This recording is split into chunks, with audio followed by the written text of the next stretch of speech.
Buenas tardes, mis hermanos adventistas del séptimo día. Es un privilegio para mí nuevamente presentarme delante de ustedes, esta vez para ofrecerle un estudio que va a estar basado en el capítulo 9 de Ezequiel.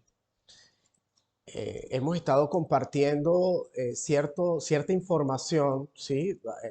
Una cantidad de información que a nosotros nos permiten enterarnos de las profecías actuales, las cuales nos van a ayudar a percibirnos, a prepararnos para estos acontecimientos que están pronto a cumplirse. Y este es uno que más específicamente nos atañe porque tiene como intención que nosotros nos demos cuenta de que Dios va a comenzar su obra de juicio por medio de la iglesia o con la iglesia, así como lo especifica Primera de Pedro, capítulo 4, versículo 17, donde dice que la hora del juicio es necesaria que comience por la casa de Dios. Sabemos que así sea el juicio investigativo, comience por la casa de Dios, también el juicio ejecutivo o la ejecución del juicio va a comenzar por ella misma. Pero esto no lo vamos a descifrar por medio de comentarios. Por eso le invitamos a que tomen papel y pluma y puedan beneficiarse de los argumentos bíblicos y del espíritu de profecía que nos permiten a nosotros como creyentes de la verdad presente convencernos de que Dios está hablando hoy a nosotros. Vamos a leer, vamos en Joya de los Testimonios, tomo 1, página 336. Vamos a leer ahorita solo una frase que allí se dice para que podamos ver que este tema nosotros en realidad nos lo necesitamos. Dice, léase el capítulo 9 de Ezequiel. Así que cumpliendo con ese mandato, vamos a leerlo. Ubiquémonos en Ezequiel, capítulo 9, vamos a leerlo desde el versículo 1 hasta terminar, que es el versículo número 11. Leemos. Clamó en mis oídos con gran voz diciendo, los verdugos de la ciudad han llegado y cada uno trae en su mano su instrumento para destruir. He aquí que 6 varones venían del camino de la puerta de arriba, que mira hacia el norte, y cada uno traía en su mano su instrumento para destruir. Entre ellos había un varón vestido de lino, el cual traía en su cintura un tintero de escribano. Y entrados, se pararon junto al altar de bronce, y la gloria del Dios de Israel se elevó por encima de los querubines, sobre el cual había estado, al umbral de la casa. Y llamó el Altísimo al varón vestido de lino, que tenía en su cintura el tintero de escribano. Y le dijo Dios, pasa por en medio de la ciudad, por medio de Jerusalén, y ponle una señal en la frente a los hombres que gimen y que claman a causa de las abominaciones que se hacen en medio de ella. Y a los otros dijo, oyéndolo yo, pasad por la ciudad en pos de él y matad. No perdone vuestros ojos, ni tenga misericordia. Matad a viejos, jóvenes, vírgenes, niños y mujeres, hasta que no quede ninguno. Pero a todo aquel sobre el cual hubiere una señal, no os acercaréis y comenzaréis por mi santuario. Comenzaron pues desde los varones ancianos que estaban delante del templo. Y les dijo, contaminad la casa y llenad los atrios de muertos. Salid y salieron y mataron en la ciudad. Aconteció que cuando ellos iban matando y quedé yo solo, me postré sobre mi rostro y clamé y dije, ah, Señor, destruirás a todo el remanente de Israel, derramando tu furor sobre Jerusalén. Y me dijo, la maldad de la casa de Israel y de Judá es grande sobremanera, pues la tierra está llena de sangre y la ciudad está llena de perversidad, porque han dicho, ha abandonado el Altísimo la tierra, Dios no ve. Así pues haré yo, mi ojo no perdonará, ni tendré misericordia. Haré recaer el camino de ellos sobre sus propias cabezas, he aquí que el varón vestido de lino, que tenía el tintero a su cintura, respondió una palabra diciendo, he hecho conforme a todo lo que me mandaste. Ok, ya entonces, mis hermanos, hemos cumplido con el primer mandato, ¿verdad? Que es leer el capítulo 9 de Ezequiel. Pero mi hermano, si nosotros nos quedamos con una lectura, así como la hemos hecho hasta ahora, muy posiblemente no la vamos a entender. Así que es necesario, mi hermano, que nosotros cumplamos con otro mandato que aquí también se nos da. Eso se encuentra en el libro Manuscritos Inéditos, tomo 1, página 241. Y se nos manda acá, nos dice, estudiad el capítulo 9 de Ezequiel. Mi hermano, es tan importante que la inspiración a nosotros como creyentes de la verdad presente para estos últimos días se nos está dando el mandato directo, que estudiemos el capítulo 9 de Ezequiel. Y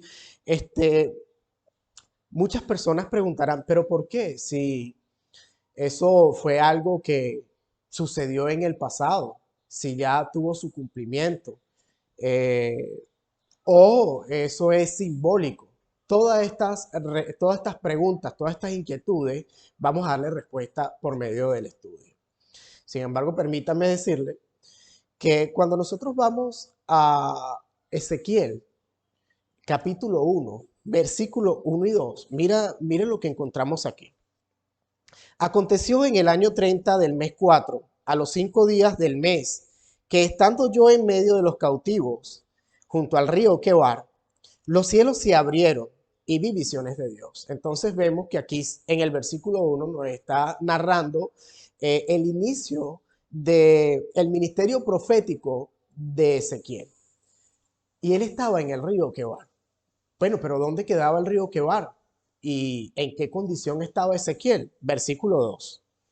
En el quinto año de la deportación del rey Joaquín, a los 5 días del mes, versículo 3, vino palabra de Dios al sacerdote Ezequiel, hijo de Busí, en la tierra de los caldeos, junto al río Quebar.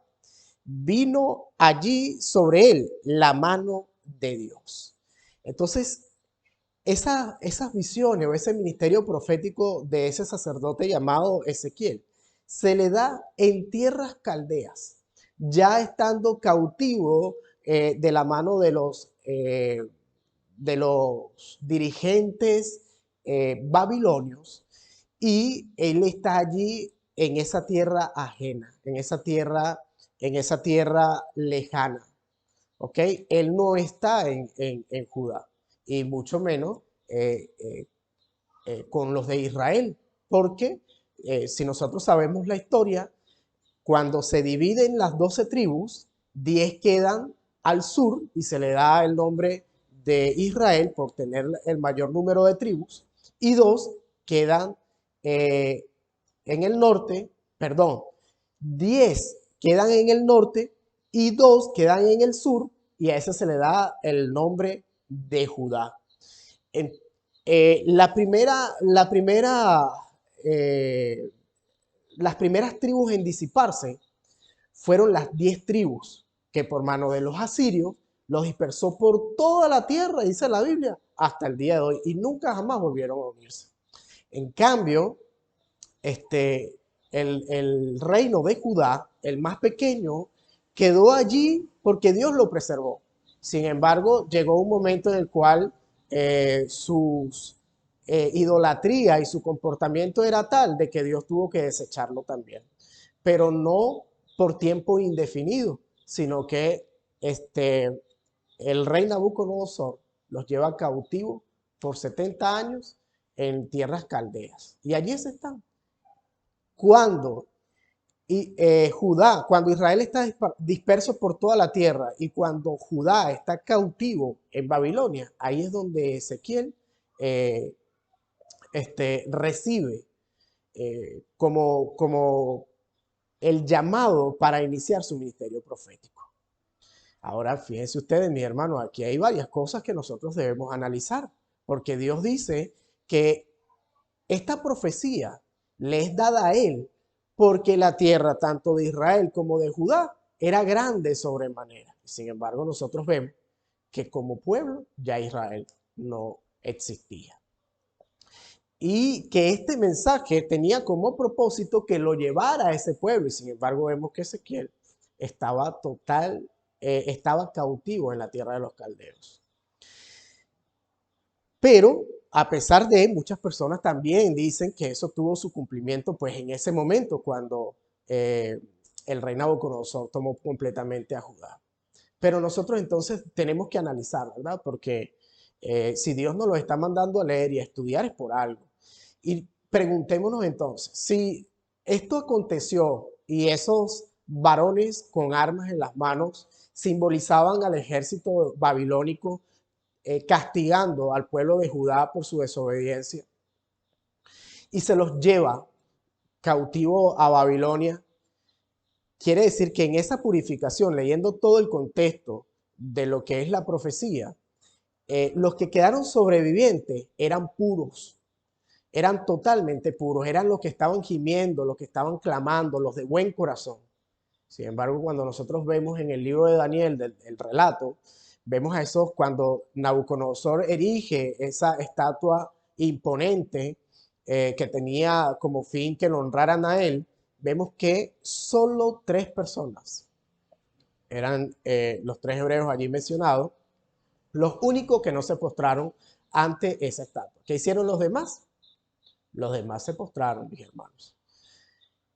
Entonces, quiere decir, mi hermano, que esta visión de Ezequiel 9 no se cumplió completamente o no se cumplió en los tiempos de Ezequiel. Tiene que tener otro cumplimiento. Y vamos a ver, por medio de la inspiración, que tiene su cumplimiento ahora. Pero antes de dar ese paso, antes de profundizarnos, vamos a ver primero los elementos que podemos ver leyendo esa visión. Primero, se dice que llegan unos verdugos. También hay una ciudad aquí envuelta, ¿ok? Es a saber Jerusalén.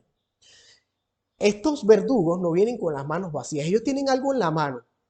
Ellos tienen instrumentos para destruir, así dice la inspiración.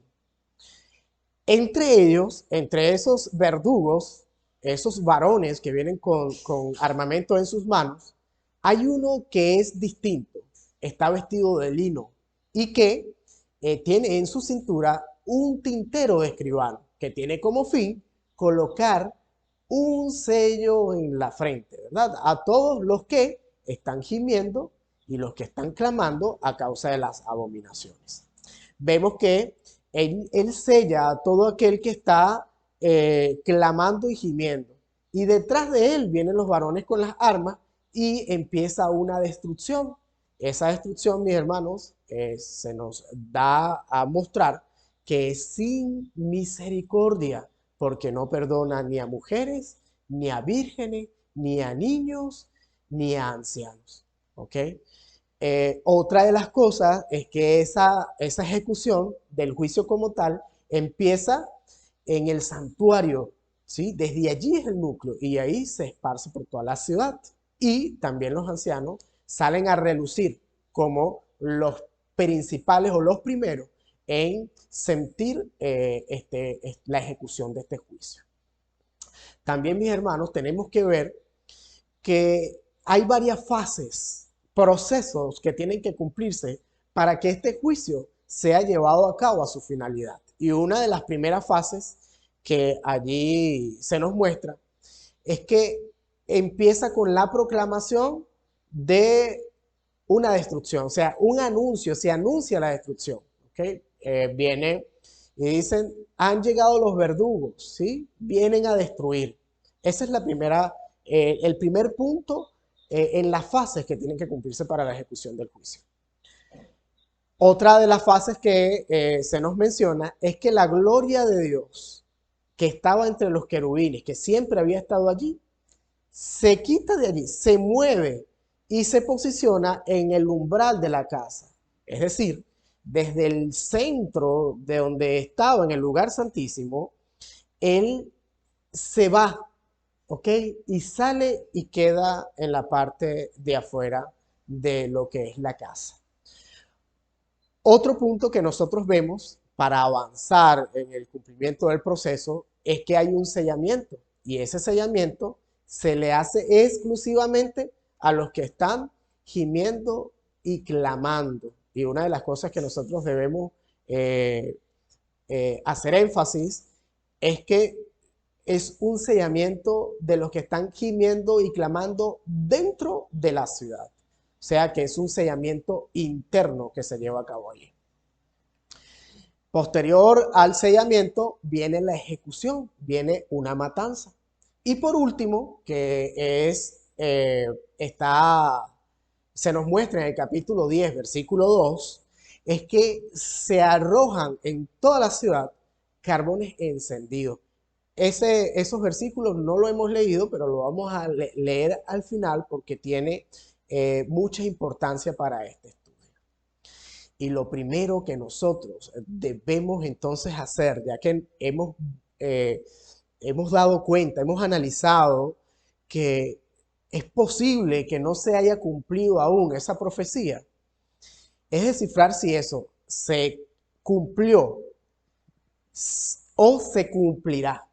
Y si es simbólico o es literal. Nosotros como adventistas del séptimo día, gracias a Dios, que tenemos profeta en nuestro medio. Y para saber cuál es la condición en el pensamiento de Dios actualmente de esta profecía en sí, vamos a darle lectura a el libro Manuscritos Inéditos, tomo 1, página 241, para descifrar si se cumplió o se cumplirá y si es literal o es simbólico. Miren lo que dicen, mi hermano. Estudiad el capítulo 9 de Ezequiel. Estas palabras se cumplirán a futuro, literalmente. Y ahí entonces usted, como miembro de la iglesia, podrá decir, wow, no, pero, o sea, me parece un poco difícil creer de que esto todavía esté por cumplirse y que aparte de eso sea literal, porque, oye, si nosotros fuésemos el pueblo de Dios y se nos dice que eso va a ser literalmente, entonces debemos prepararnos y nosotros no desconocemos esta profecía, ¿verdad? Y mucho menos estamos preparados para, para la ejecución de este juicio. ¿Pero por qué? ¿Por qué no nos estamos preparando? Bueno, es que la cita no ha terminado. Vamos a seguir leyendo. Estas palabras se cumplirán literalmente. Sin embargo, el tiempo está pasando y el pueblo está dormido. ¿Por qué no se ha enterado usted? ¿Por qué no ha tomado las previsiones para prepararse? Porque como pueblo, mi hermano, tenemos una realidad y es que estamos dormidos. Y justamente este estudio está hecho con el fin de que podamos despertar. Así que gloria a Dios por ello. Sin embargo, el tiempo está pasando y el pueblo está dormido. Rehúsan humillar sus almas y ser convertidos. No por mucho tiempo el Señor tolerará a su pueblo. Hasta ahora, mis hermanos, nos ha tolerado. Pero esa tolerancia tiene su tiempo y no queda mucho tiempo. Hay quienes le han sido reveladas grandes e importantes verdades, pero que han rehusado traer estas verdades dentro de su experiencia individual. Y aquí es donde nosotros vemos, mi hermano, que está nuestro mayor defecto y es lo que nos ha hecho tambalear y resbalar hasta ahora. Y es que a ese pueblo o a nosotros como pueblo que están mencionando acá, ¿se nos ha dado grandes e importantes verdades? Sí. Pero ¿qué es lo que ha pasado con nosotros? Que no hemos querido vivirla. No hemos querido traerla a nuestra experiencia individual. Sigue diciendo la cita. El tiempo es corto. Dios está llamando. Hacen algunas preguntas. ¿Escucharán su voz? ¿Recibirá su mensaje? Lo que quiere decir, mis hermanos, que la primera fase en la cual Dios está diciendo que se anuncia la destrucción esta cita nos está diciendo de que Dios va a enviar un mensaje que contenga toda, eh, que contengan todos los detalles que nos permitirán a nosotros saber y darnos cuenta de que esa ejecución del juicio está cercana. Y hace la pregunta personal, mis hermanos, ¿recibirán su mensaje? ¿Serán convertidos antes de que sean demasiado tarde? Pronto, muy pronto, cada caso será decidido para la eternidad. Y aquí vemos, mis hermanos, y repetimos nuevamente, que esta profecía es tan importante para el adventista del séptimo día, que por medio de ella, por medio de la ejecución de este juicio, es que se va a definir cada caso de cada miembro dentro de la iglesia.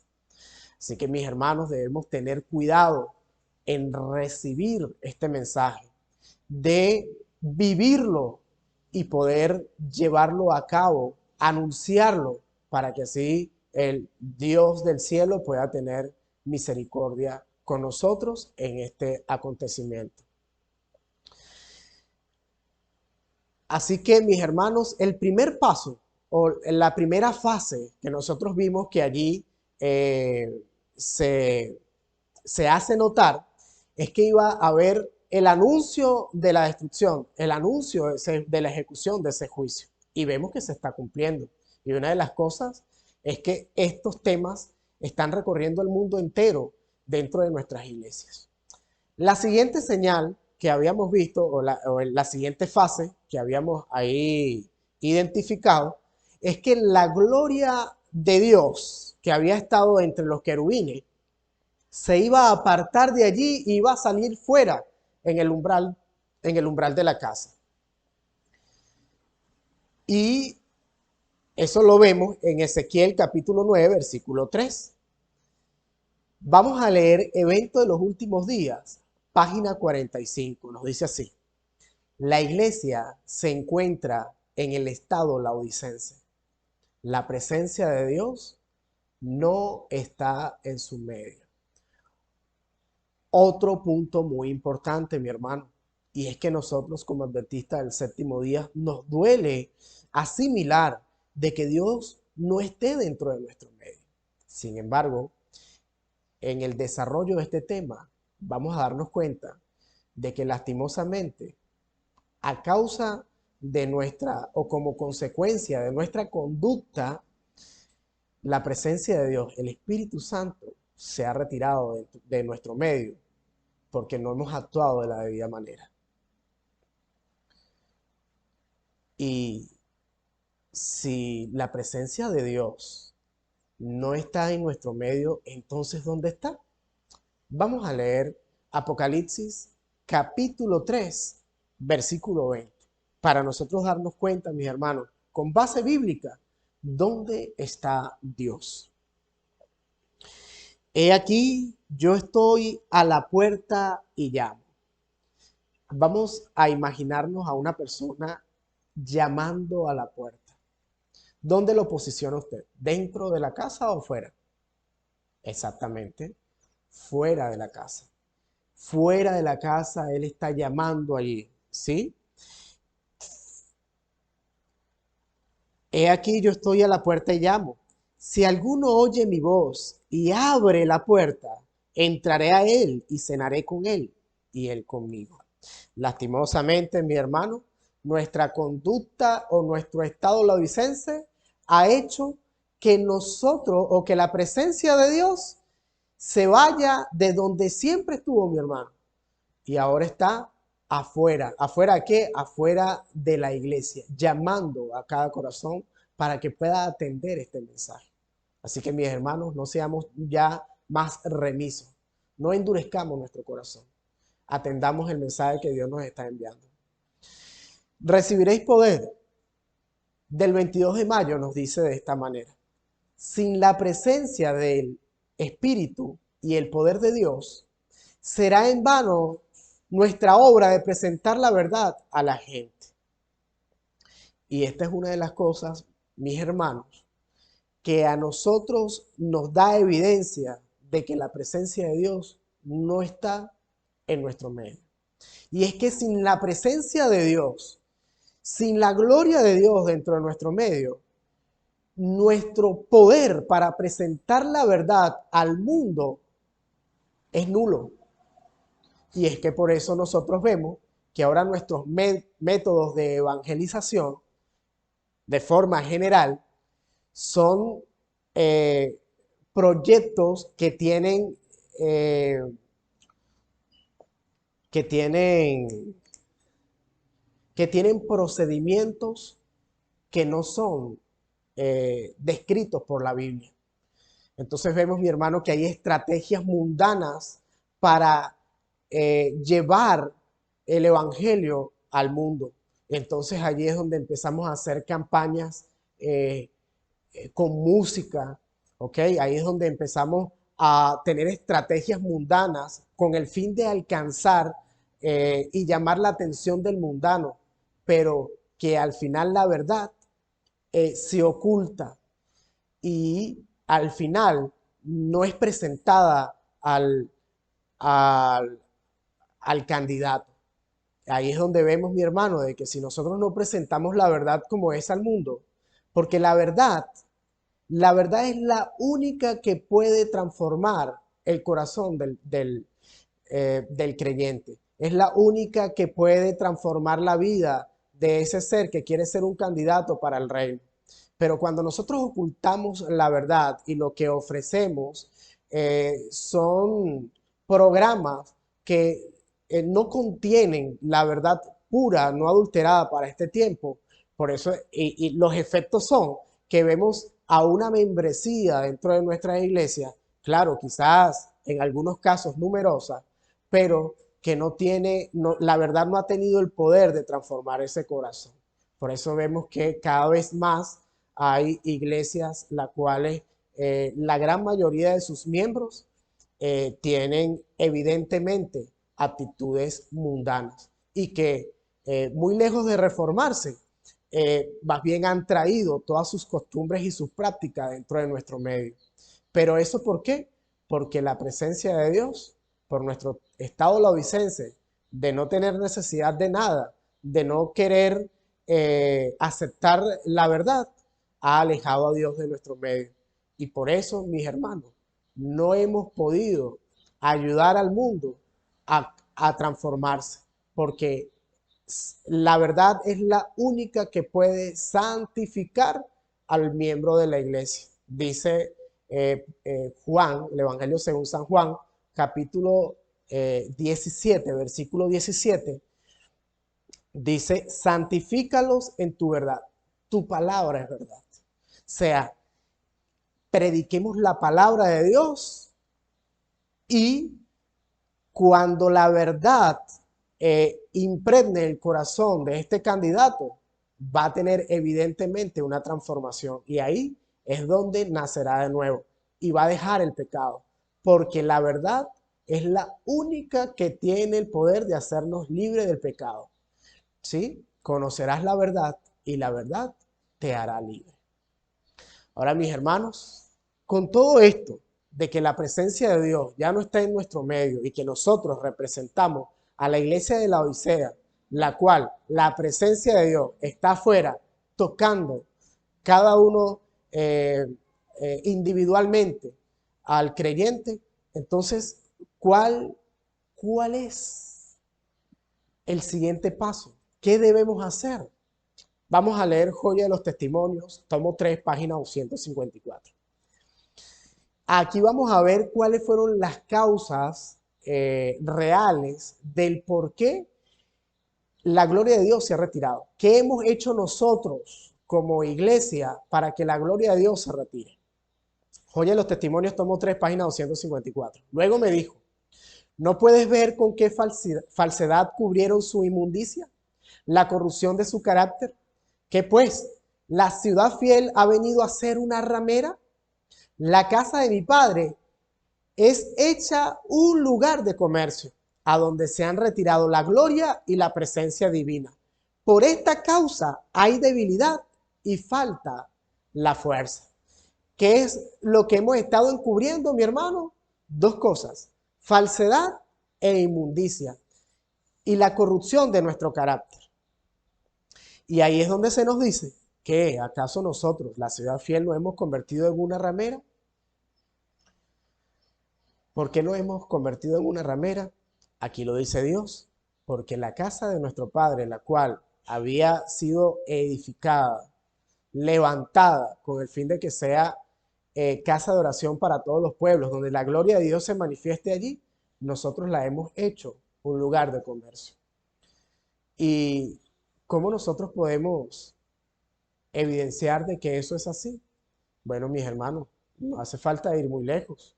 Los sábados desde el púlpito, nosotros vemos que se promocionan ciertas actividades que tienen el fin de lucrar a la iglesia. O sea, como si todo rondara en base a ganancias monetarias.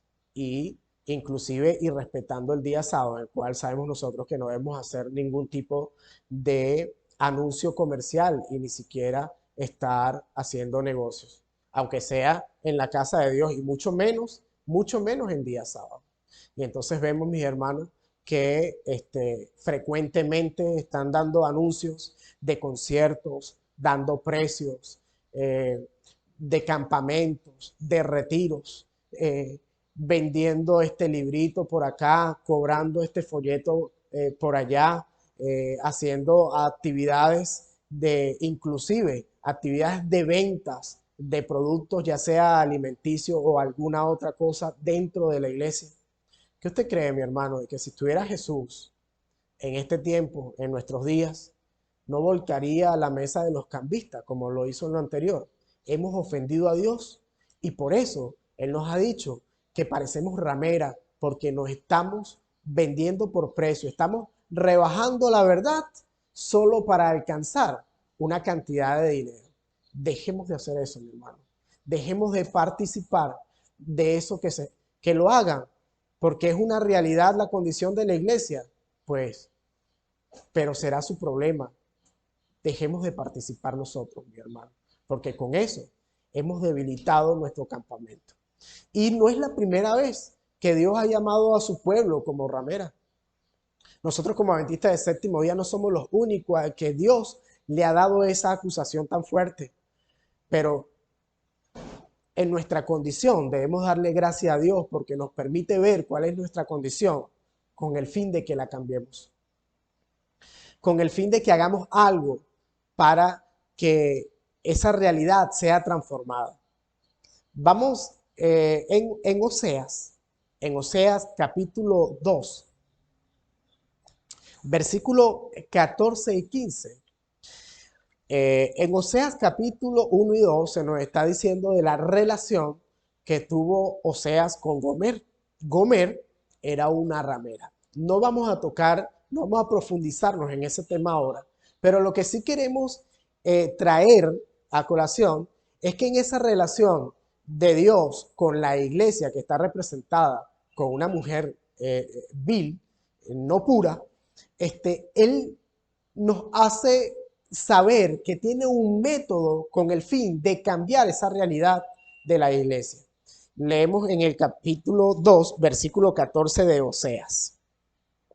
Oseas capítulo 2, versículo 14 y versículo 15. Pero he aquí que yo la atraeré y la llevaré al desierto y hablaré a su corazón y le daré sus viñas desde allí y el valle de Acor por puerta de esperanza. Mis hermanos, como puerta de esperanza, como principio de transformación, Dios le ofrece al pueblo de Dios el valle de Acor. Y muchos se preguntarán, ¿pero qué es el valle de Acor? Cuando nosotros investigamos en la Biblia y vamos a las concordancias para ver qué fue lo que allí sucedió, nos va a aparecer un relato en el libro de Josué.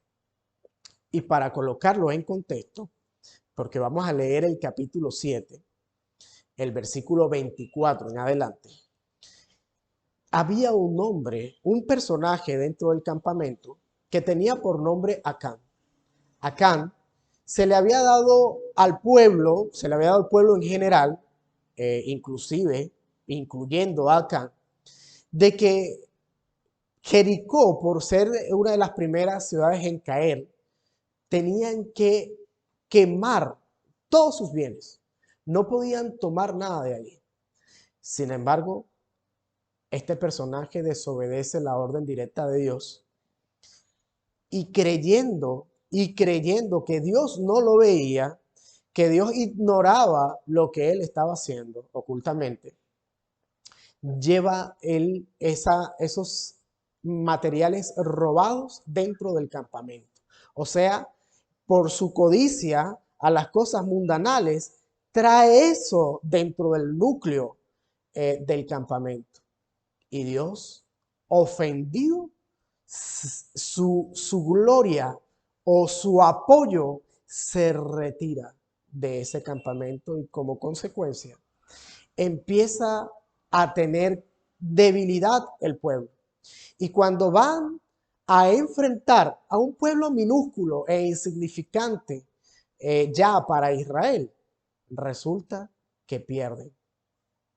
Y por primera vez Josué siente una derrota y empieza a preguntarse, Señor, ¿qué es lo que está pasando? Y Dios le revela que hay anatema dentro del campamento y manda a advertirle al pueblo que lo deje. Sin embargo, mis hermanos, el corazón humano se resiste. Siempre se ha resistido a los mandatos directos de Dios. Esperamos que ahora y en nuestro caso sea distinto. Amén. Entonces, Acán se resiste y oculta, eh, piensa él, de la vista de Dios, todo lo que se había robado, hasta que empieza a filtrar y la suerte cae en la casa de Acán. Y ahí es donde él revela lo que había hecho. Leemos Josué capítulo 7, versículo 24 al 26. Entonces Josué y todo Israel con él tomaron a Acán de cera, el dinero, el manto y el lingote de oro, sus hijos, sus hijas, sus bueyes, sus asnos, sus ovejas, su tienda y todo cuanto tenía. Y lo llevaron todo al valle de Acor. Y le dijo Josué, ¿por qué nos has turbado? Túrbete el Eterno en este día. Y todos los israelitas lo apedraron y los quemaron después de apedrarlo. Y levantaron sobre él un gran montón de piedra que permanece hasta hoy. Y Dios se volvió del ardor de su ira. Y por esto, aquel lugar se llama el Valle de Acor hasta hoy. ¿Qué fue lo que sucedió en el Valle de Acor? La purificación del pueblo de Dios con el fin de devolverle la voluntad de Dios al pueblo. La purificación del anatema, del idólatra, de aquel que codicia las cosas del mundo. Y lastimosamente, mis hermanos, sus hijas y todo cuanto tenía pagaron el precio por la culpa de su patriarca. Entonces, mi hermano, no hay mucha diferencia con Ezequiel 9, ya que en Ezequiel 9 hasta los niños, mis hermanos, sufren a causa de nuestros pecados. ¿Y sabe por qué? Porque la semilla de la idolatría ya estaba puesta en esos corazones. Así que tengamos cuidado, mi hermano, atendamos el llamado, transformemos nuestros corazones a fin de hallar gracia para el oportuno socorro. Mis hermanos, y es que el valle de Acor, la purificación del pueblo de Dios, es nuestra puerta de esperanza para proseguir a la meta, para que nosotros podamos cumplir con el propósito con el cual Dios ha levantado a la iglesia. Pero a causa de que en nuestro medio hay debilidad, de que en nuestro medio falta la fuerza a causa del anatema, nosotros no hemos cumplido nuestro propósito.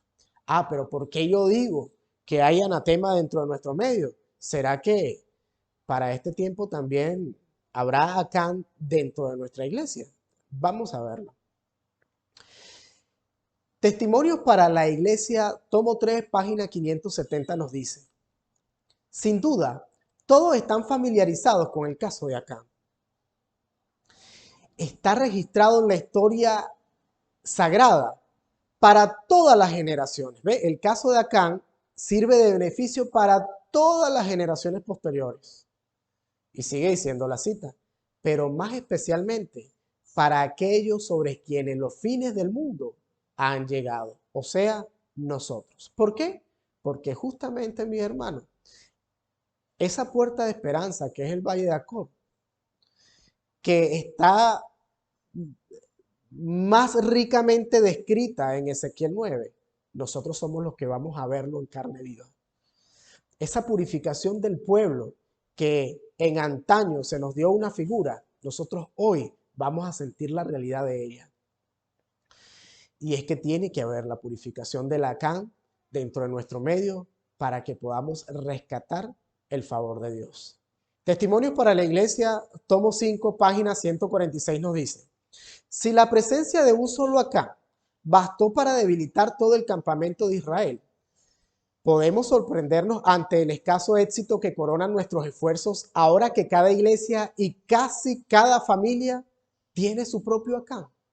Mis hermanos, y es que por eso nosotros tenemos que acudir a métodos mundanos para poder convencer a este incrédulo que ser adventista es la mejor opción. Entonces empezamos a ofrecerles regalos, empezamos a ofrecerles actividades que nada tiene que ver con la Biblia. Obras de teatro, simulaciones de cosas, mis hermanos, que son estrategias del mundo, estrategias mundanas, que todas las organizaciones la utilizan para atraer miembros a ella y que nosotros hemos estado imitando al mundo en esos proyectos. Así que, mis hermanos, el único que puede hacer que la iglesia vuelva a tener la fuerza es Dios y por medio de su proyecto. Y eso es lo que estamos nosotros estudiando hoy. ¿Cómo lo va a hacer? Bueno, mis hermanos, vemos entonces, se proclamó el juicio, ya eso se está cumpliendo en nuestro medio. La presencia de Dios dejó el lugar donde estaba siempre y se fue al umbral. Gracias al Señor que por lo menos aún está ahí llamando a nuestros corazones. Hay una ciudad involucrada, es Jerusalén. ¿Pero qué representa Jerusalén? Vamos a leerlo. Y esta cita es muy importante que analicemos los detalles, porque en nuestra experiencia hemos visto, mis hermanos, que el creyente con corazón sincero, que ve todos estos detalles reales dentro de nuestra iglesia, ¿sí? Ve estas cosas negativas, al final termina desistiendo de la fe y se va de la iglesia. Dice, no, es que aquí no se está adorando como es, y quedan inconformes y al final Satanás logra alejarlo.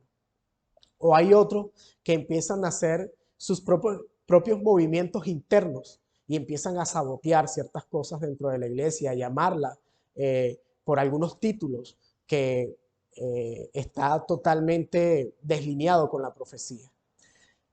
Pero ¿cuál es el llamado de Dios para nosotros? Aquellas personas que nos hemos dado cuenta de esos detalles negativos que están inundando a la iglesia por donde sea. Testimonios para los ministros. Página 443 nos dice: necesitamos una reforma completa en todas nuestras iglesias. ¿De qué está hablando? De nuestras iglesias, todas. Reforma la necesitamos. El poder convertidor de Dios debe venir a la iglesia. Buscad al Señor muy fervientemente. Eliminad vuestros pecados, ese es el llamado, y quedaos en Jerusalén hasta que seáis investidos del poder de lo alto. ¿Cuál es el llamado, mis hermanos? Quedarnos en Jerusalén hasta que seamos investidos del poder de lo alto. En otras palabras, hasta que el Espíritu Santo en poder descienda sobre su pueblo y lo capacite para poder llevar el fuerte pregón a un mundo que perece por falta de conocimiento. Pero que en nuestra condición ahora no podemos hacerlo. Pero que tampoco nosotros podemos salirnos de las iglesias, porque en Jerusalén es donde se lleva a cabo este sellamiento. Y lastimosamente, mi hermano, el que no esté dentro de los perímetros y los límites de Jerusalén quedará sin el sello del Dios vivo en su frente.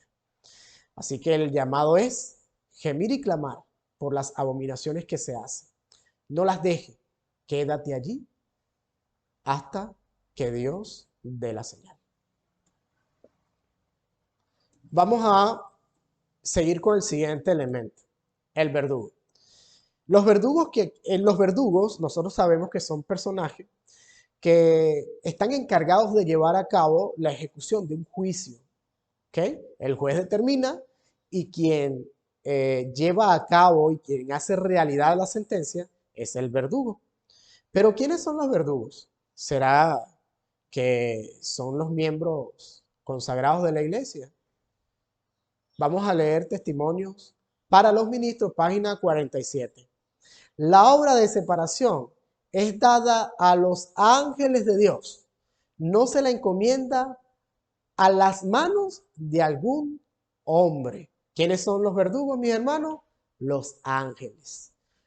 Los hombres no tienen la capacidad de llevar a cabo la ejecución de este juicio, ya que en Mateo 13, en la parábola del trigo y la cizaña, nos hace notar de que los hombres son ineficientes para poder saber distinguir entre el trigo y la cizaña. Y dice Dios, no lo arranque. O sea, nosotros no estamos llamados a hacer nada y debemos crecer juntos hasta el tiempo de la siega. No debemos hacer nada porque no sea, dice Cristo mismo, que arrancando el trigo, arranquemos también la cizaña, porque nosotros no sabemos, mi hermano, qué corazón tiene aquel que quizás para nuestra vista no promete nada, que quizás para nuestra vista es un mundano o un cristiano convertido a media y que Dios está tratando con ese corazón. Joya de los Testimonios, tomo 1, página 336, nos dice: a menos que se arrepientan y dejen la obra satánica de oprimir a los que tienen la preocupación por la obra. Miren lo que aquí se pronostica. Que la única forma en que nosotros podamos hallar gracia ante los ojos de Dios es que nos arrepintamos. ¿De qué? De esa obra satánica que se está llevando a cabo, que es oprimir a los que tienen preocupación por la obra. Mis hermanos, en todas las épocas ha habido este problema. Todos los que han tomado a pecho la obra de Dios, las masas dentro de la iglesia que no son convertidas se han opuesto a la obra de Él. Pero no solo se oponen a ellos, sino que también, sigue diciendo la cita, y de dar la mano a los pecadores de Sión. O sea, se conglomeran, hacen asociaciones, los no convertidos dentro de la iglesia con los no convertidos, mundanos, con el fin de perseguir a los que tienen interés por la obra. A menos que dejen de perseguir y a menos que dejen de dar la mano a los pecadores de Sión, nunca recibirán el sello de la aprobación de Dios. Y como consecuencia, caerán en la destrucción representada por la obra de los hombres que llevan armas. Estas obras, o sea, a manos de los verdugos, vamos a caer los que estamos dándole la mano a los pecadores de Sión y los que nos estamos oponiendo a la obra de la verdad. Pero no todo es negativo. ¿Sí? Hay sobrevivientes. Aunque en el relato se ve a Ezequiel quedando solito. O sea, que eso nos da a entender a nosotros que la matanza es tal, que los caídos son tantos que solo Ezequiel se ve quedando solo y diciendo: Señor, ¿vas a acabar con todo Israel?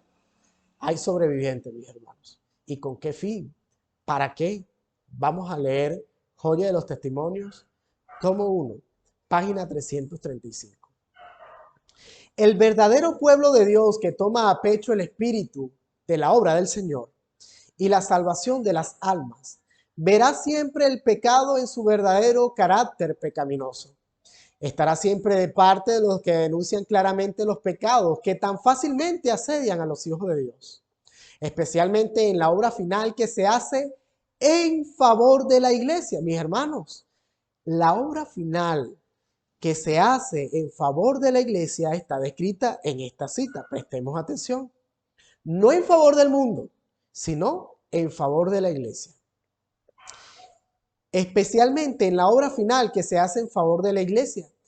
En el tiempo del sellamiento de los 144,000 que han de subsistir sin defecto delante del trono de Dios.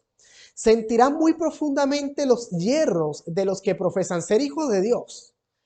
Esto lo expone con mucho vigor la ilustración que presenta el profeta acerca de la última obra, bajo la figura de los hombres que tenían sendas armas destructoras en las manos. Entre ellos había uno vestido de lino que tenía en su lado un tintero de escribano. Aquí sí, mi hermano, ¿cuál es la última obra o la obra final que se hace en favor de la iglesia? Es el sellamiento de los 144,000. ¿Y quién describe con mucho vigor o quién es el que da más detalle de esa obra del sellamiento? Justamente Ezequiel 9, porque esa es la figura la cual Dios ha dado, donde están estos hombres con sendas armas destructoras en las manos y que entre ellos hay uno que está vestido de lino y que tiene un tintero de escribano. Mis hermanos, el tiempo del sellamiento del pueblo de Dios, que es la fase siguiente, está en proceso, mi hermano. Dios te está haciendo llegar esta información con el fin de que tú tomes parte en este llamado, de que empieces a hacer los preparativos para que no caigas en esas armas destructoras. Antes, mejor puedas verte sellado en la frente por este hombre vestido de lino. Vamos a el siguiente elemento, que es la espada de Dios. Nosotros sabemos, mis hermanos, que Dios utiliza instrumentos con el fin de juzgar a su pueblo. Eso lo ha hecho en la historia y en la Biblia nosotros podemos identificar cuáles son. En Isaías 66, versículo 16, se nos dice así: porque Dios juzgará, o sea, en la ejecución del juicio, Dios utiliza dos elementos, con fuego y con espada, a todo hombre. Los muertos del Altísimo serán multiplicados. ¿Qué utiliza Dios para juzgar a su pueblo? Dos cosas, fuego y espada. Pero nosotros, mis hermanos, debemos saber de que esos elementos ejecutan juicios distintos. Vamos a meditar un poco. Cuando Dios utiliza fuego para la ejecución de sus juicios, son porque son juicios generales, donde todo el que esté en el límite donde Dios ejecuta el juicio, perece, queda sin vida. No hay escapados, no hay sobrevivientes. ¿Qué es lo que Dios tiene que hacer en última instancia para salvar, si es que desea salvar a alguno, dentro de los límites donde Él va a derramar su fuego? Es sustraerlo, sacarlo de allí. Y nosotros debemos saber que en los relatos bíblicos solo una vez ha utilizado el Señor fuego para juzgar a un pueblo, y eso es en Sodoma y Gomorra.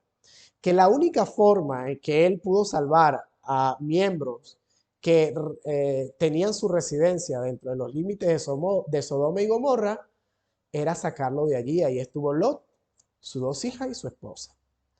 Todo el que quedó en Sodoma y Gomorra pereció bajo los juicios de Dios, representado por este elemento fuego.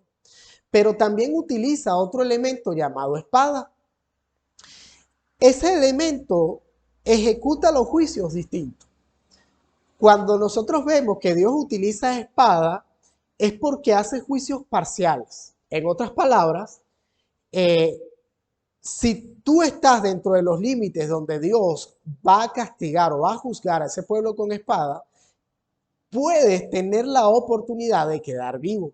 Y eso lo vamos a ver en algunos textos que vamos a estar meditando. ¿Ok? O sea, que la espada nos está hablando de que son los juicios de Dios en carácter parcial. O sea, unos quedan vivos, otros quedan muertos. ¿Ok? La espada no toca a todos, a diferencia del fuego. Y para el juicio de Ezequiel 9, se dice que estos verdugos tienen armas destructoras en sus manos. Y debemos saber, mis hermanos, que esa arma es justamente una espada. ¿Por qué? ¿Por qué estamos tan seguros de que es espada? Bueno, porque aunque hay muchos muertos, hubieron quienes quedaron vivos. Y se nos nombró en la cita anterior de que eran 144,000. Y Dios, mis hermanos, a los que están desobedientes dentro de su pueblo, les advierte en múltiples ocasiones que dejemos lo que estamos haciendo, que cambiemos de conducta. Por lo menos Isaías capítulo 1, versículo 20 nos dice de esta manera. Si rehusáis y sois rebeldes, seréis consumidos a espada, porque la boca del Eterno lo ha dicho. ¿Qué pasa con los que son rebeldes dentro del pueblo de Dios? Son consumidos a espadas. Amós capítulo 9, versículo 9 y versículo 10 nos dice, a espada morirán todos los pecadores de mi pueblo, que dicen, no se acercará ni nos alcanzará el mal. Ven, mis hermanos, de que Dios tiene como fin utilizar su espada para extirpar, para eliminar al pecado y obviamente a los pecadores que no se arrepintieron de su pueblo. Así que mis hermanos, preparémonos. Y no solo en la Biblia encontramos esta figura. También en Testimonios para la Iglesia, tomo 1, página 175, se nos dice así. Vi que el Señor le estaba sacando filo a su espada en el cielo para cegarnos. Mis hermanos, Dios permita que no caigamos, sino que aprovechemos estas advertencias y cambiemos nuestra forma de pensar, nuestra forma de ver las cosas y al final nuestra forma de vivir, inclusive dentro de nuestra iglesia. Ahora, ¿será que Dios ha utilizado la espada en otras ocasiones? Bueno, mis hermanos, vamos a leer, vamos a ubicarlo en 2 de Samuel, capítulo 24, versículo 1. Y este relato también lo encontramos en Primera de Crónica, el capítulo 21. Para colocarlos en contexto, David empezó a hacer un censo en el pueblo de Dios. Quiso enumerarlos. Cometió un pecado. Dios se enoja con él y le ofrece 3 opciones. Las 3 opciones eran 3 años de hambre que su pueblo iba a sufrir. O 3 meses cayendo a espada de sus enemigos terrenales, de todas esas naciones circundantes que le tenían odio y desprecio a Israel. La tercera opción era que Dios iba a castigar al pueblo por 3 días con la espada de él. Y David, mis hermanos, escoge la tercera opción. Quizás para él pensó que era la más ligera, la que menos consecuencia iba a tener. Sin embargo, vamos a leer el relato y vamos a darnos cuenta qué fue lo que sucedió. Volvió a encenderse la ira del Altísimo contra Israel e incitó a David contra ellos a que dijese, ve y haz un censo de Israel y de Judá. Ve y habla David, dice David va y lo censa y Dios le envía la advertencia. Ve y habla a David y dile, así dicho el Altísimo, tres cosas te propongo, escoge de ellas una que yo haga contigo. Y viniendo Gad a David le dijo, así ha dicho el Altísimo, escoge para ti o 3 años de hambre, o 3 meses de ser derrotado delante de tus enemigos con la espada de tus adversarios, o por 3 días la espada de Dios, esto es, la peste en la tierra. Y fíjense, mis hermanos, que la espada de Dios para este momento era simbólica. O sea, que en la mente de Dios, espada significaba peste, una peste sobre la tierra. Y que el ángel de Dios haga destrucción por todos los términos de Israel. Así dice, así que Dios envió una peste en Israel y murieron de Israel 70,000 hombres. Y envió Dios al ángel a Jerusalén para destruirla. Pero cuando él estaba destruyendo, miró Dios y se arrepintió de aquel mal y dijo al ángel que estaba destruyendo, ya basta, detén tu mano. Y el ángel de Dios estaba junto a la era de Ornán Jebuseo. Y edificó allí David un altar al Altísimo, en el que ofreció holocausto y ofrenda de paz, e invocó a Dios, quien le respondió por fuego desde el cielo en el altar del holocausto. Y dijo, entonces Dios le habló al ángel, y éste volvió su espada a la vaina. Ok, mis hermanos, entonces vemos con esto que cuando Dios utilizó la espada, fue juicios parciales. O sea, que en los límites de Israel muchos murieron, pero no todos. ¿Ok?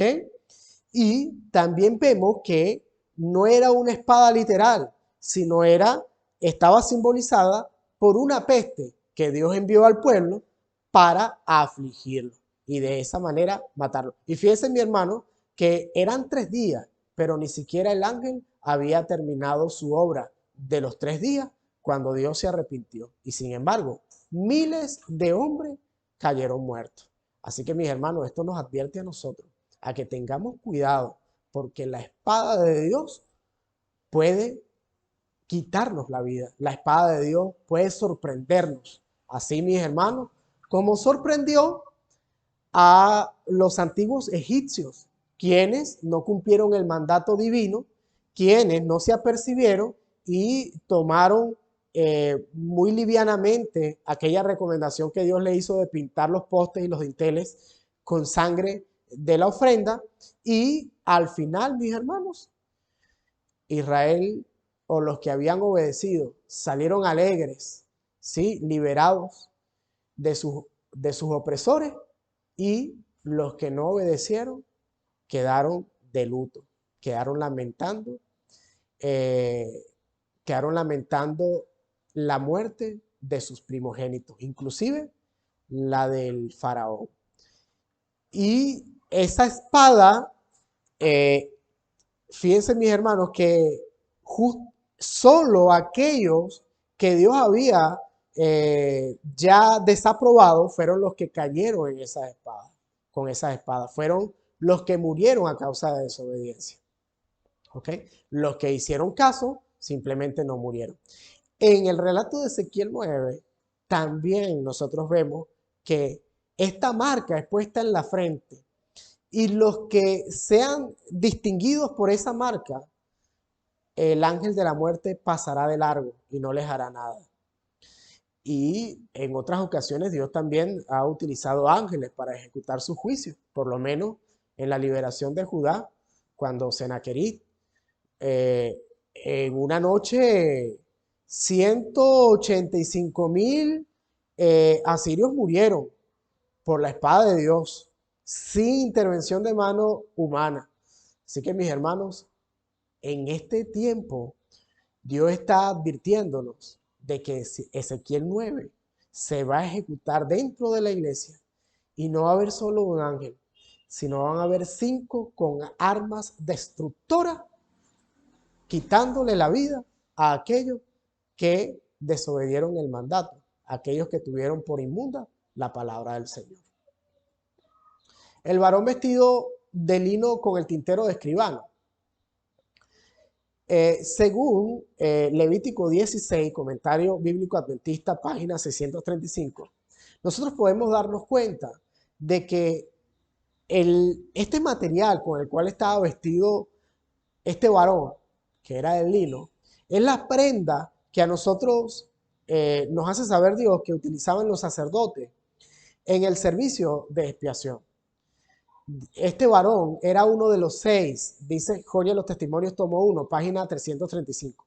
Este varón era uno de los 6 que llevaban instrumentos para destruir, y no un séptimo, como lo afirman algunos intérpretes. Estaba vestido de lino, vestimenta usual del sacerdote y la vestimenta especial del sumo sacerdote en la ceremonia del gran día de expiación. Así que, mis hermanos, no es un séptimo.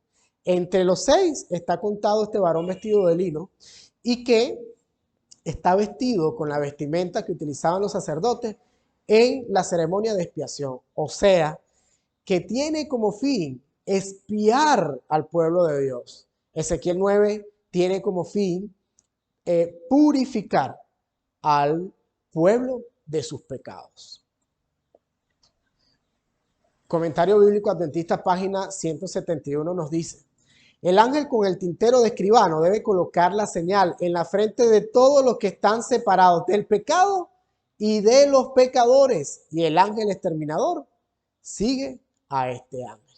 Así que, mis hermanos, formas de escapar de esta matanza sí las hay, pero nosotros debemos decidirnos con corazón bien resuelto a que si nuestro ojo izquierdo no es ocasión de pecar, debemos arrancarlo. Debemos dejar todo pecado que a nosotros, con que nosotros estamos ofendiendo al Señor. El sello. Mis hermanos, este sello es un sello especial. En realidad, mis hermanos, vamos a leer que este sello, aunque la verdad sella, ¿verdad?, para el día de la redención al creyente, aunque el sábado sella al creyente con relación a la ley, este sello que es colocado en la frente es especial, ¿ok? Y que envuelve también al Espíritu Santo y obviamente envuelve el sábado, porque permite que la persona sea un cristiano pleno, un obediente, que obedezca toda la ley de Dios. ¿Cuál es el sello del Dios viviente que es colocado en la frente de su pueblo? Es una señal que pueden leer los ángeles, pero no los ojos humanos, pues el ángel exterminador debe ver esa marca de redención. Así que, mis hermanos, es algo que no se ve, es algo que el ojo humano no puede percibir y que solo los ángeles, quienes Dios ha capacitado con facultades extraordinarias, puede darse cuenta del sello. Esto, evento de los últimos días, página 223, nos dice: tan pronto como el pueblo de Dios sea sellado en su frente, no se trata de un sello o marca que se pueda ver, sino de un afianzamiento en la verdad, tanto intelectual como espiritual. De modo que los sellados son inconmovibles.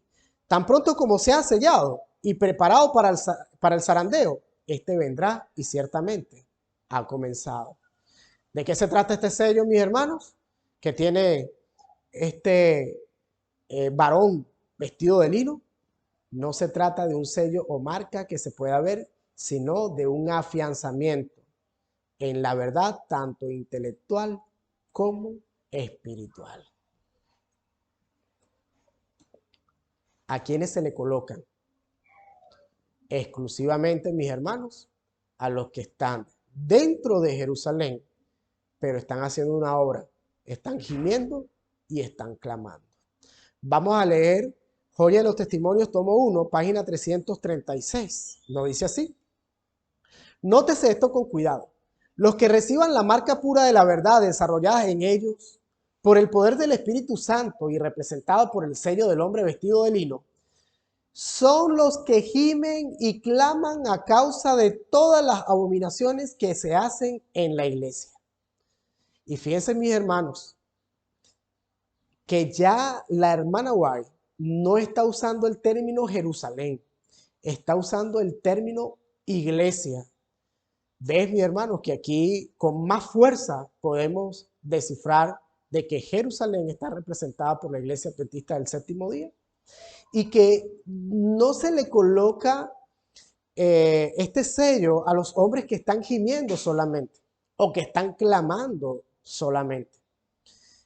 Esto me hace acordar que Dios coloca dos especificaciones para que nosotros podamos llevar a cabo las dos juntas, gemir y clamar. Porque si usted gime, pero no clama, no hace nada.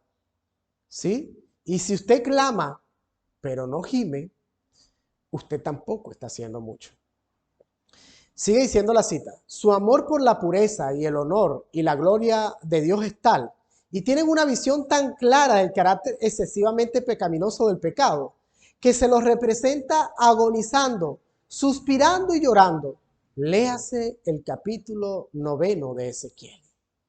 Definamos, ¿qué es gemir?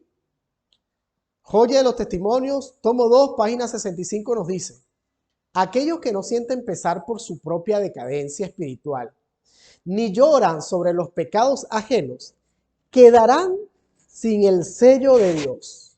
Mis hermanos, la única forma en que nosotros podamos obtener el sello es que nosotros empecemos a sentir pesar por nuestra propia decadencia espiritual. Que ya no estemos más dormidos, somnolientos en nuestra condición, sino que se reavive esa llama de la fe dentro de nuestros corazones y nos impulse a progresar en este camino cristiano. ¿Qué es clamar? Isaías 58, versículo 1 nos dice de esta manera, vamos a leer. Isaías capítulo 58, versículo 1. Clama voz en cuello, no te detengas, alza tu voz como trompeta y anuncia a mi pueblo su rebelión y a la casa de Jacob su pecado. ¿Qué es clamar? Es anunciar, es protestar con voz denodada los pecados que se están cometiendo dentro de la iglesia, dentro del pueblo de Dios. Y digo dentro del pueblo de Dios porque aquí se nos está diciendo que es a mi pueblo, a la casa de Jacob, no al mundo. Y esto lo confirma Conflicto de los Siglos, página 505.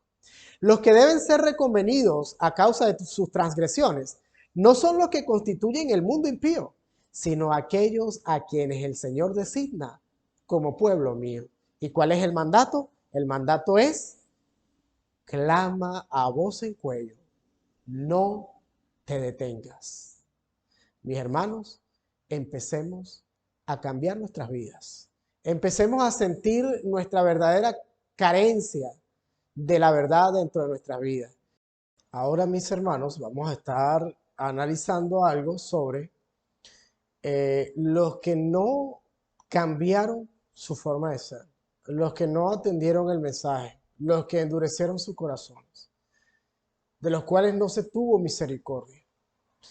Ellos son los viejos, los jóvenes, las vírgenes, los niños y las mujeres, doncellas y niños, mis hermanos. Todos perecen juntos a causa de su duro corazón.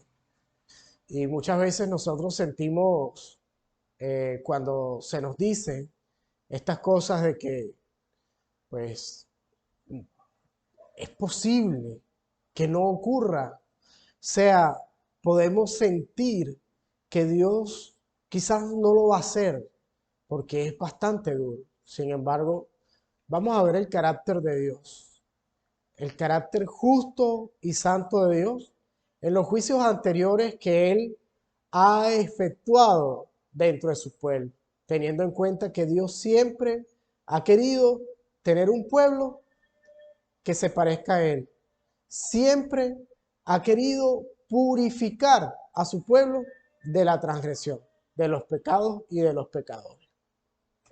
Por ejemplo, los juicios que Dios ha ejecutado en el pasado. Por ejemplo, el diluvio. En el diluvio, Dios ejecutó sus juicios y el que atendió su llamado se salvó. ¿Fueron pocos? Sí, pero solo y exclusivamente quien atendió el llamado de Dios pasó a la otra etapa. Los que no perecieron bajo las aguas del diluvio. Sodoma y Gomorra, solo los que atendieron y obraron conforme a la voluntad divina sobrevivieron. Los que no, simplemente perecieron. Los primogénitos de Egipto, lo mismo, mi hermano. También tenemos la destrucción de Israel por Asiria y también la destrucción de Judá por Babilonia. Y también tenemos la destrucción de Jerusalén por medio del Imperio Romano. Y dice Joya de los Testimonios, página 334. En su trato con su pueblo en lo pasado, el Señor reveló la necesidad de purificar a la iglesia del mal. Siempre ha querido Dios obrar con el fin de que sus representantes queden libres del estorbo del pecador y la pecaminosidad dentro de su medio. Pero a pesar de todo esto, mi hermano, a pesar de todo lo que se está diciendo, a pesar de que lo que estamos estudiando en Ezequiel 9 es una información para que nosotros despertemos, muchas veces seguimos en la misma situación, porque a veces nos vemos también influenciados por los consejos de nuestros líderes. Y fíjese lo que dice Joya de los Testimonios, tomo 2, página 66. Los tiempos han cambiado. Estas palabras fortalecen su incredulidad y dicen, ¿quiénes dicen esto? Los líderes. El Señor no hará bien ni mal. Es demasiado misericordioso para castigar a su pueblo. Y si nuestros líderes tienen esta declaración y están convencidos de que Dios no va a hacernos daño, entonces el pueblo lo cree y al final va a venir destrucción repentina y nosotros ni cuenta nos vamos a dar. ¿Por dónde comienza la ejecución del juicio? Por la iglesia. En el relato de Ezequiel 9 se nos menciona que empieza desde el santuario y con los ancianos. Joya de los Testimonios, tomo 2, página 66, y también Testimonios para la Iglesia, tomo 5, página 669. También podemos encontrar parte en Testimonios para los Ministros, página 431 y 432. Nos dice de esta manera. Aquí vemos que la iglesia, el santuario del Señor, era la primera. Cuando se nos dice la primera, mis hermanos, es porque también hay segundos. O sea, con la cual se inicia la ejecución del juicio es con la iglesia.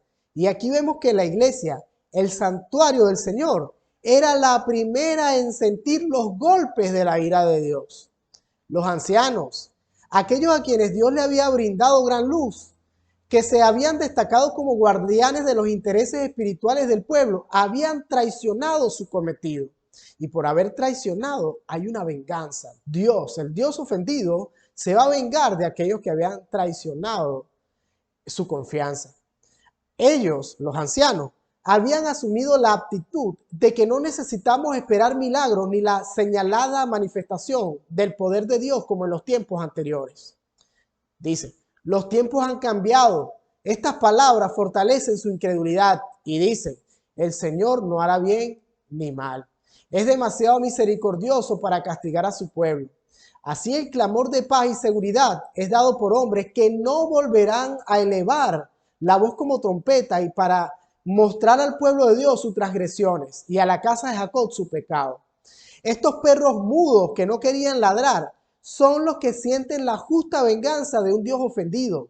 Hombres, jóvenes, niñitos, todos perecen juntos. Es lastimoso, mi hermano, pero toda profecía, toda palabra que sale de la boca de Dios tiene su cumplimiento. Y quisiéramos nosotros que Dios se arrepienta de lo que ha dispuesto a hacer para con su pueblo. Pero nosotros estamos conscientes de que es una extraña obra que Dios tiene que hacer con el fin de purificar a su pueblo. Y eso es positivo. Porque cuando fue purificado el pueblo de Israel de Acán, ¿sí? Y de los males y del anatema que él introdujo, el pueblo de Dios al final recobró la fuerza y pudo conquistar la tierra a la cual Dios le había prometido, que era la tierra que fluye leche y miel, la Canaán terrenal. Sin embargo, nosotros, mis hermanos, estamos también batallando las batallas de Dios, pero lastimosamente se ha introducido anatema dentro de nuestro campamento. Señor, por favor, limpia tu era con esmero. Necesitamos recobrar tu gloria y tu voluntad. Necesitamos que nuestras oraciones tengan el poder que tenían las oraciones de los antiguos apóstoles cuando estaban en su condición pura. Necesitamos, Señor, que tome las riendas por tus manos y así poder conquistar esa Canaán celestial que nos está esperando y poder empezar el cumplimiento del reino. Esta cita, mis hermanos, es bastante importante. Está en Conflicto de los Siglos, página 421, para que nosotros veamos que esta purificación de la iglesia se hace justamente cuando todavía hay gracia. Ni siquiera es el fin del mundo cuando en la segunda venida de Cristo, como muchos piensan, sino que antes, e inclusive mientras hay intercesión en el santuario celestial, se lleva a cabo esta obra. Mientras se prosigue el juicio investigador en el cielo y mientras que los pecados de los creyentes arrepentidos son quitados del santuario, debe llevarse a cabo una obra especial de purificación, de liberación del pecado entre el pueblo de Dios en la tierra. Cuando esta obra haya quedado consumada, los discípulos de Cristo estarán listos para su venida. Entonces la iglesia de nuestro Señor, entonces la iglesia que nuestro Señor recibirá para sí, será una iglesia gloriosa, no teniendo mancha, ni arruga, ni otra cosa semejante, según Efesios 5:27. Entonces ella aparecerá como el alba, hermosa como la luna, esclarecida como el sol, imponente como ejércitos con banderas tremolantes. Así que, mis hermanos, Dios quiere salvarnos, pero no puede llevarnos en esta condición. Dios no va a llevar a su reino a personas pecadoras. Dios va a venir a buscar una iglesia que se parezca a Él, que sea pura y que sea santa. Debemos actuar, mis hermanos. Ahora, vamos a leer lo que es Ezequiel capítulo 10, versículo 1 y versículo 2, para que nos demos cuenta que allí se hace una obra, la cual es justa y necesaria que se haga también en estos tiempos de purificación para poder otorgar el poder divino a los miembros que queden sobrevivientes. Vamos a leerlo. Y miré, he aquí en la expansión que había sobre la cabeza de los querubines, como una piedra de zafiro que parecía como semejanza de un trono que se mostró sobre ellos. O sea, que el trono de Dios estaba allí, mi hermano, y Dios mismo estaba dándole la visión a ese profeta. Versículo 2. Y habló el varón vestido de lino y le dijo, y le habló al varón vestido de lino y le dijo, entra en medio de las ruedas, de debajo de los querubines, y llena tus manos con carbones encendidos de entre los querubines, y espárcelos sobre la ciudad, y entró a la vista mía.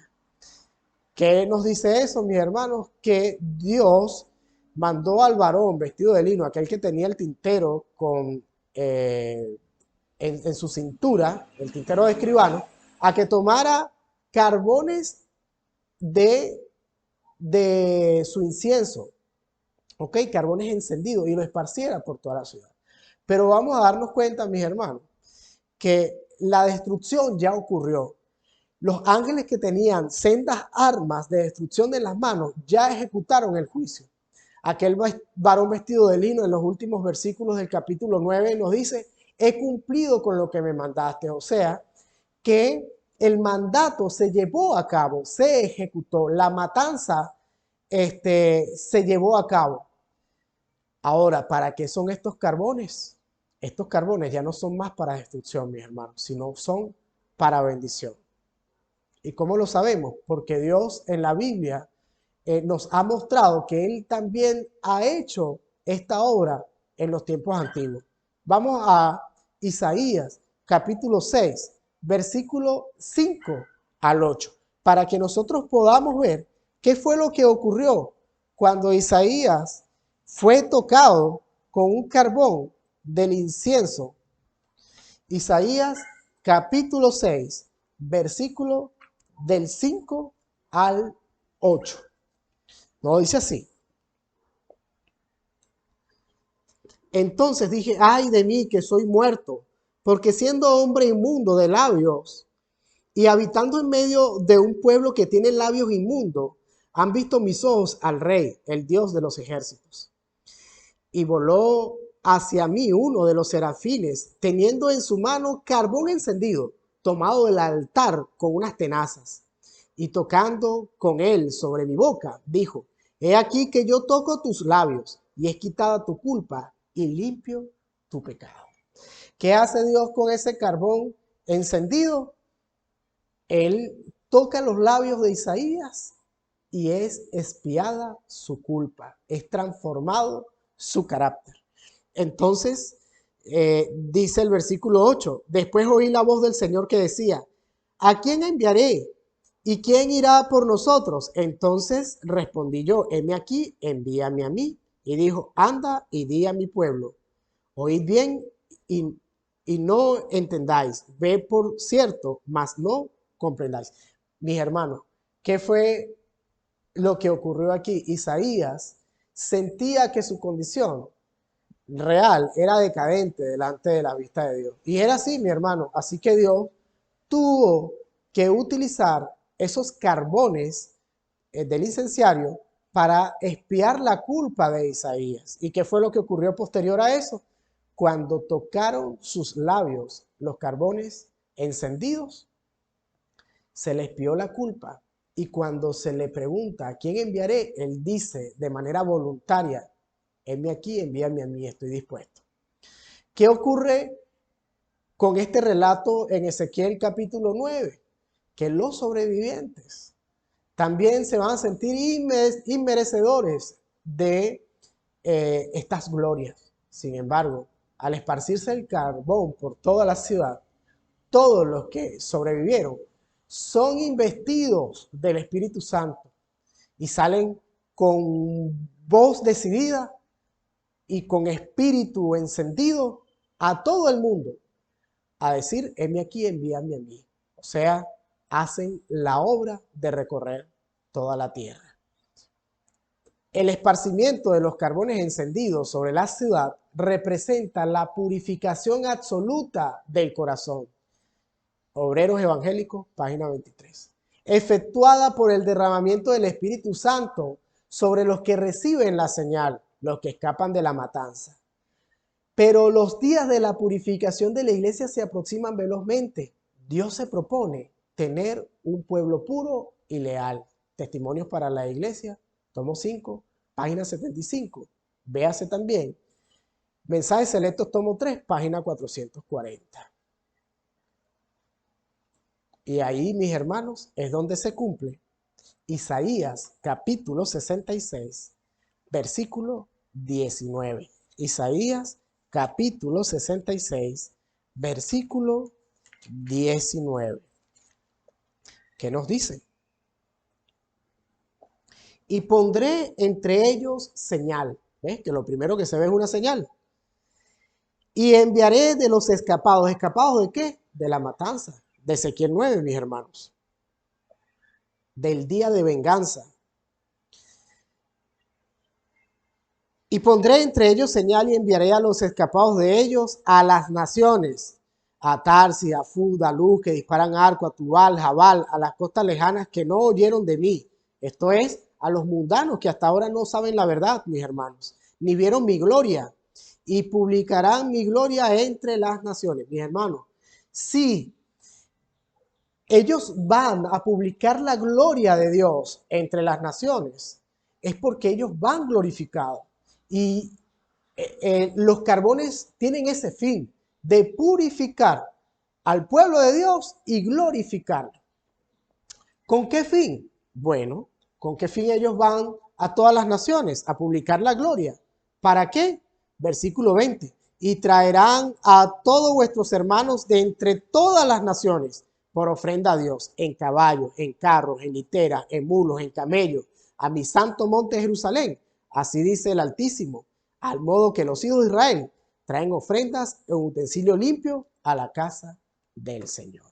Mis hermanos, entonces vemos el cumplimiento de estas profecías, la cual tienen una connotación positiva, tienen como fin rescatar de su condición al mundo entero, y para ello Dios necesita tener una iglesia pura que se encargue de ese trabajo. Y ahí vemos, mis hermanos, los 144,000 primicias de Dios recorriendo toda la tierra con el fin de traer esa gran multitud descrita en Apocalipsis capítulo 7, versículo 9. Léase también Joya de los Testimonios, tomo 1, página 590. Y así que, mis hermanos, con esto hemos concluido nuestro estudio. Sin embargo, antes de despedirnos, quisiera dejarle en mente unas citas para que mediten en ellas, para que a partir de este estudio puedan analizar su situación y derramar su corazón delante de Dios para que pueda transformar nuestras vidas. Joya de los Testimonios, tomo 2, página 71, nos dice: ahora es el momento de prepararse. El sello de Dios no será nunca puesto en la frente de un hombre o una mujer que sean impuros. Nunca será puesto sobre la frente de seres humanos ambiciosos y amadores del mundo. Nunca será puesto sobre la frente de hombres y mujeres de corazón falso o engañoso. Todos los que reciban el sello deberán estar sin mancha delante de Dios y ser candidatos para el cielo. Avanzad, mis hermanos y hermanas. Puedo escribir solo brevemente acerca de estos puntos en este momento y llamar simplemente vuestra atención a la necesidad de preparación. Escudriñad las Escrituras por vosotros mismos a fin de comprender la terrible solemnidad de la hora actual. El llamado que nos hacen acá es: avancemos, mis hermanos, purifiquémonos y estudiemos la palabra del Señor por nosotros mismos. Revian Geran, del 21 de mayo de 1895, nos dice: el sello del Dios viviente solo será colocado sobre los que son semejantes a Cristo en carácter. Mis hermanos, que podamos imitar a Cristo y que podamos hacerlo con corazón sincero y decir como Él lo dijo: hacer tu voluntad me ha agradado. Que el cielo nos guíe, mis hermanos. Muchas gracias.